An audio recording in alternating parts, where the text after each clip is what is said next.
Something monumental is unfolding in 2025. Not with headlines or breaking news banners, but quietly, beneath the surface. Five American giants, symbols of pride, productivity, and national strength, are quietly packing up and leaving home. No fiery speeches, no political debates, just data-driven decisions. Rising costs, fragile supply chains, and volatile policies have made the U.S. too unpredictable. And so, they're crossing a single border, into Canada, a nation suddenly emerging as a haven of calm efficiency. Stable governance, reasonable taxes, a skilled workforce, clean energy. What once seemed like America's loyal corporations are quietly finding a better deal up north. Some of these names will sound familiar. They've lived in our kitchens, our driveways, our daily routines. Others may surprise you. They were once stitched into America's very identity. Now they're moving assembly lines, relocating offices, and building new plants on Canadian soil. And the final name on that list? It's not just a company. It's a symbol. Because when America's giants start calling Canada home, the balance of economic power begins to tilt. We may be watching the greatest industrial shift of our decade, and most people haven't even noticed. Think of Coca-Cola, the red and white can, summer picnics, childhood memories. But in 2025, that image hides a quiet revolution. Rising aluminum costs, tariff wars, and complex regulations have forced Coca-Cola to rethink everything. The company's answer? Go north. New plants in Ontario, fresh supply contracts with Quebec smelters, production shifting, quietly, efficiently across Canada. And the results are already visible. Higher U.S. prices, slower production, and fading jobs. Before long, those familiar cans may bear a new mark, made in Canada. If even Coca-Cola moves for survival, who's next?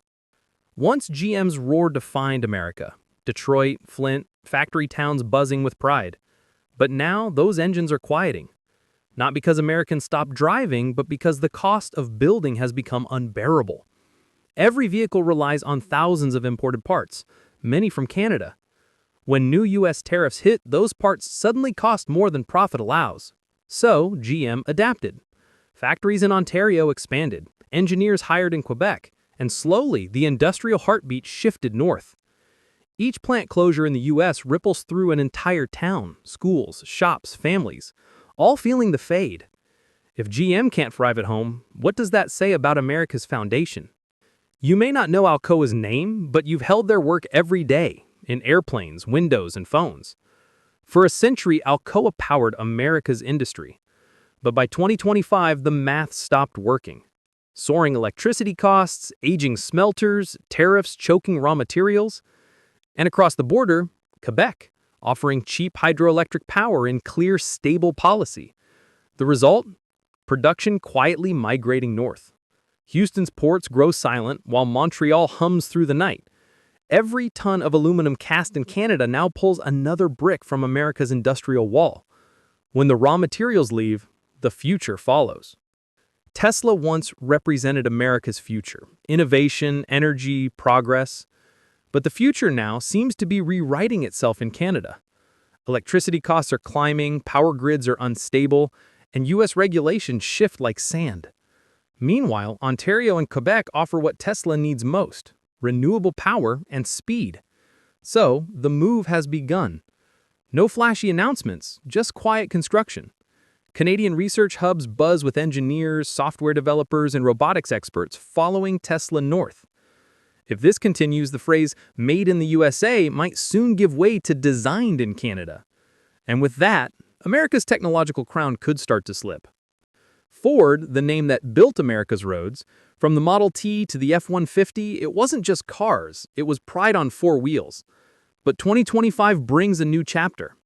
Ford's latest $3 billion investment? Not in Michigan, in Ontario. A new Super Duty line, thousands of jobs, and a growing Canadian presence. Why? Because Canada now offers what the U.S. once did: low costs, reliable power, and supportive policy. This isn't betrayal, it's survival. Ford isn't abandoning America, it's repositioning. But every job created north of the border is one less opportunity at home. And slowly, the ecosystem, suppliers, logistics, and entire communities follows. These aren't isolated moves. Each corporation that crosses north pulls a network with it: steel suppliers, shipping firms, construction crews. For every factory that opens in Canada, a neighborhood in the US goes quieter. Not because of politics, but because of practicality. Companies are following numbers, not flags. It's not about patriotism anymore. It's about survival in an age of volatility. And Canada, with its calm stability, has become the smarter bet. 5 names, 5 exits, and hardly anyone noticed. No outrage, no protests, just cold strategic migration. Each one a vote of no confidence in the American system. Canada isn't stealing jobs, it's simply offering what America no longer guarantees: predictability. And every dollar invested there is one less building block in the US economy. The quiet exodus has already begun, and by the time most realize it, it might be too late. So look closely. This isn't just corporate movement, it's a historic shift, a changing of the guard in North American leadership. As Canada becomes the place where US corporations grow and thrive, America faces a question it's avoided for too long. Can it still lead in a world that rewards efficiency over emotion? The next decade will answer that. Because the next company to leave might not be a stranger. It might be the one you work for, or the one you still believe in. What started with 5 corporations is only the beginning. Behind the scenes, dozens of mid-sized companies are quietly following the same path. Pharmaceuticals, tech startups, even agricultural firms, all finding a friendlier climate north of the border. Not because they want to abandon America, but because Canada is simply easier to work with. Lower logistics costs, reliable trade routes, transparent leadership. Every new move adds momentum to this silent wave. Factories that once powered the Midwest are now dark, while industrial parks in Ontario and Alberta come alive. This isn't just an economic shift. It's a redrawing of the map of opportunity.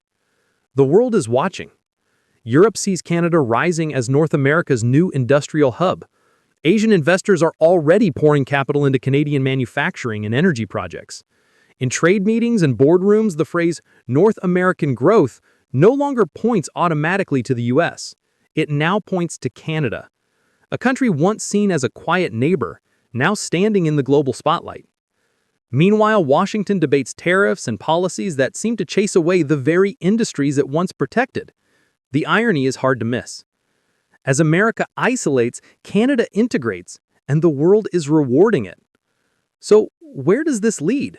Will America adjust and reclaim its industrial strength? Or will this northward tide become permanent? No one knows yet, but history shows one truth. Economies shift long before societies notice. These signs are already here: falling US factory output, rising Canadian exports, new alliances forming quietly. This is more than numbers on a chart. It's a changing identity. Because when the factories move, the culture follows. The future of North American leadership may not be decided in Washington anymore, but in Ottawa, Toronto, and Montreal. And if that sounds impossible, remember, every great turning point once did.